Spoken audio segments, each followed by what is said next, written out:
सभी को जय माँ काली। कैसे हैं आप सभी लोग? आशा करती हूँ कि माता रानी की असीम कृपा आप सभी पर बरस रही होगी और माँ सबके अंदर के भंडार भर रही होंगी। आज हम बात करेंगे कि जो हम साधनाएं करते हैं, जैसे कि हम माता की साधना करते हैं, हम शिव जी की साधना, कल महाशिवरात्रि है उसमें करेंगे, तो जो साधना में विघ्न पड़ते हैं, रुकावटें होती हैं, वो देवी देवता के गण या दूर परीक्षा ले रहे हैं या हमें कोई नेगेटिविटी परेशान कर रही है, ये हम किन लक्षणों से जान सकते हैं। तो वीडियो में आप अंत तक बने रहिएगा। वीडियो अच्छी लगे तो कमेंट में जय माँ काली जरूर लिखिएगा और चैनल को सब्सक्राइब जरूर कीजिएगा। देखिए, सबसे पहले तो मैं आपको एक बात बताती हूँ कि आप अगर साधना कर रहे हैं 11 दिन की, 21 दिन की, 41 दिन की साधना, एक दिन की भी साधना कर रहे हैं, तो भी आपकी परीक्षा देवी देवता जरूर लेते हैं। बिना परीक्षा लिए आपकी कोई साधना जो है वो सफल नहीं हो सकती। तो उस समय आपको ये चीज़ नहीं सोचना है कि नेगेटिविटी है या फिर देवी देवता की हम कोई गलत तरह से पूजा कर रहे हैं, इसके कारण हम कोई परेशानी हो रही है। ये चीज़ आप अपने मन में बिठा के रखिए कि माँ गलत नहीं करेंगी, बाबा गलत नहीं करेंगी, या जिनकी भी आप साधना कर रहे हैं वो आपका कोई भी अहित नहीं करेंगे। ठीक है, तो अब मैं आपको लक्षण बताती हूँ। आप जैसे कि कल शिवरात्रि है या फिर अब नवरात्रि भी आने वाली है, होली भी आने वाली है, ये सब ऐसे दिन होते हैं कि इनमें उतने ही दिन में अगर एक दिन का त्यौहार है, जैसे कि शिवरात्रि है, होली है, तो एक ही दिन में आपके मंत्र भी जागृत हो सकते हैं, और अगर जागृत मंत्र हैं तो उनकी ऊर्जा भी बढ़ाई जा सकती है। ठीक है, और नवरात्रि में तो मान लीजिए आप 9 दिन की साधना करते हैं। जब आप साधना करने की ठानते हैं, तभी अगर आपके मन में ऐसे विचार आने लगे कि नहीं, साधना करके कुछ नहीं मिलेगा, साधना मत करो, या आपको ऐसा लगे कि कोई आपको बोल रहा है कि क्या फ़ायदा है साधना करने से, ये साधना कब मत करो, छोड़ दो, इसको करने से कुछ नहीं मिलेगा, कुछ मिला है क्या आज तक इतना सब साधना करके, अगर आपके मन में ऐसे जब दिमाग में ऐसे ख्याल आते हैं तो वो नेगेटिविटी के कारण आते हैं। क्योंकि देवी देवता के जो गण होते हैं, जो दूत होते हैं ना, वो आपकी साधना के बीच में आपकी परीक्षा लेते हैं। कभी भी पहले नहीं आपको मन भटकाते हैं। पहले आप पूरे हंसी खुशी से साधना शुरू करते हैं, और जो बीच में आपको परेशानियां जो होती हैं, जैसे मान लीजिए नवरात्रि में आप 9 दिन की साधना कर रहे हैं, तो 1 दिन, 2 दिन, 3 दिन बीत जाते हैं। इसके बाद में आपको अगर उस तरीके से आपको नेगेटिविटी हो रही है या घर में लड़ाई झगड़े हो रहे हैं, तो उस समय जो होती है वो देवी के जो दूत होते हैं, योगिनी होती है, गण होते हैं, वो जो होते हैं ना, वो परीक्षा लेते हैं। लेकिन अगर शुरुआत में ही साधना आप शुरू कर रहे हैं, आपको कल साधना करनी है और आज ही से आपके घर में कलेश शुरू हो गया है, आपको इतनी परेशानियां हो गई हैं कि आप साधना करने का आपके मन में बिल्कुल भी अब ख्याल नहीं आ रहा है, आपका मन भटक रहा है, आप पहले ही आप बिल्कुल ये हो जा रहे हैं कि नहीं, हमको तो नहीं करना है, तो वो नेगेटिविटी होती है।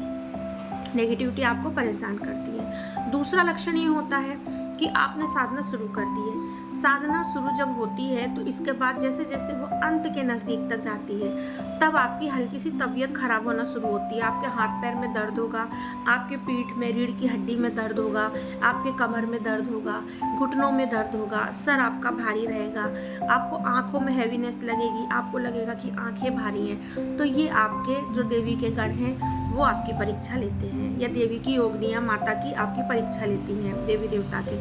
लेकिन अगर आपको साधना करने के पहले ही, जैसे कि आपकी साधना के पहले ही आपको शरीर में एकदम अचानक आप ठीक थे और फिर अचानक से क्या हो गया कि आपको लगा कि आपकी तबीयत खराब है, आपको जैसे होता है ना कि अब शरीर बिल्कुल आपका साथ, आप अच्छे थे लेकिन अचानक से ऐसा हुआ कि अब आपका शरीर आपका साथ ही नहीं दे रहा है, तब ये नेगेटिविटी के कारण होता है।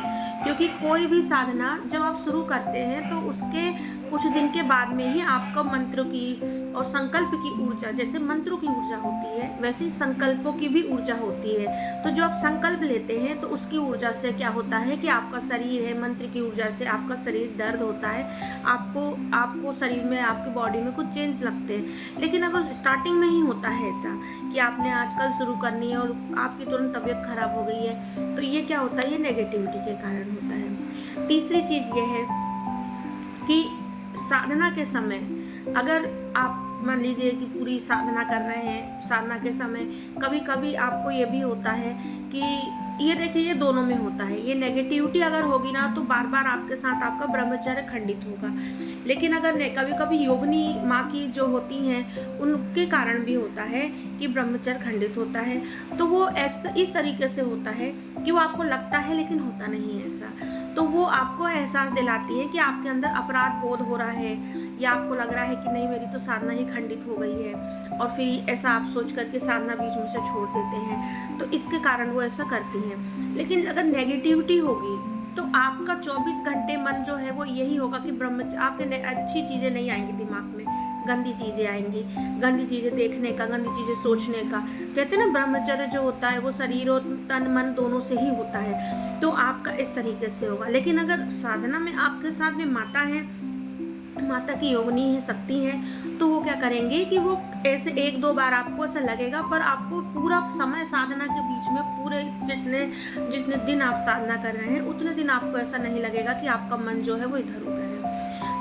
चौथी चीज क्या होती है कि पूरे साधना के समय, आज मान लीजिए आप चाहे 11 दिन की साधना कर रहे हो, आप चाहे 41 दिन की साधना कर रहे हो, जितना भी समय आप साधना करते हैं, आपका मन जो है ना बहुत खुश रहेगा। आपको लगेगा कि नहीं अब मैं और पूजा करूं। अगर आपको 25-50 माला करनी है तो आपको लगेगा कि नहीं मैं 100 माला कर लूं। आपको लगेगा माला करने के बाद में माता का कोई स्त्रोत भी कर लूं। मतलब कि पूरा भाव में ही हो जाएंगे, बिल्कुल आपका मन हटने का नहीं करेगा। लेकिन नेगेटिविटी रहेगी तो आपको बार बार ये कहेगी कि क्या होगा, आसन से उठ जाओ, नहीं करो, छोड़ दो, तब वो नेगेटिविटी होती है। लेकिन अगर पॉजिटिविटी है, आपके साधना में माँ आपके साथ हैं, तो आपका मन इस तरीके से नहीं भटकेगा।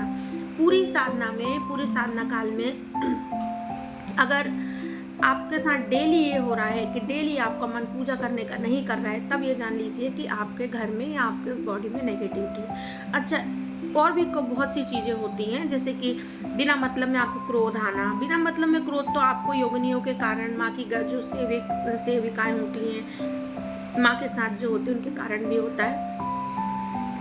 अब इनके अगर ऐसा होता है, ठीक है, तो हमें क्या करना चाहिए? देखिए, कोई भी चीज़ जो होती है ना, कहते हैं करत करत अभ्यास के जड़ मिट्टी होती सुजान। तो कोई भी चीज़ अभ्यास करने से होती है। कोई साधक शुरू से साधक नहीं बनता। कोई भी जो होता है ना, स्टार्टिंग में किसी को कुछ नहीं आता, ये जान लीजिए। गुरु हो चाहे नहीं हो, गुरु होते हैं उनको भी शुरू में नहीं उतना कुछ आता है, और गुरु जिसके नहीं है उसकी तो आप बात ही छोड़ दी। तो दोनों ही कंडीशन में, अगर है तो भी, नहीं है तो भी, आप मन से बिल्कुल आप ये सोच के चलिए कि जो मैं कर रहा हूँ वो सही है, जो मैं कर रही हूँ वो सही है, और मैं इसी तरह आगे बढ़ूंगा। एक बार आपके अगर कोई नेगेटिविटी है तो आपको परेशान करेगी, 1 साधना में, 2 साधना में, 3, 8-10 साधना में तो आपके शरीर से, आपके घर छोड़ के आपसे घर से आपको चली ही जाएगी। क्यों? आप साधना करेंगे, हवन करेंगे, मंत्र जाप करेंगे, उतनी एनर्जी पॉजिटिव वो सहन ही नहीं कर पाएगी और वो चली जाएगी।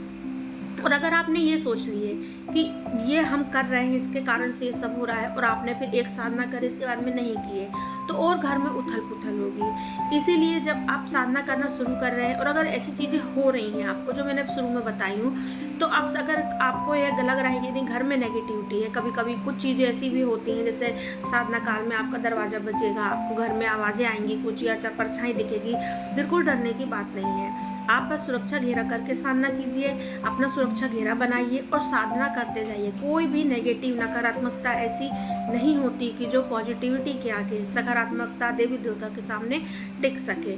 कंटिन्यू करेंगे तो ये चीज़ें सब दूर हो जाएंगी।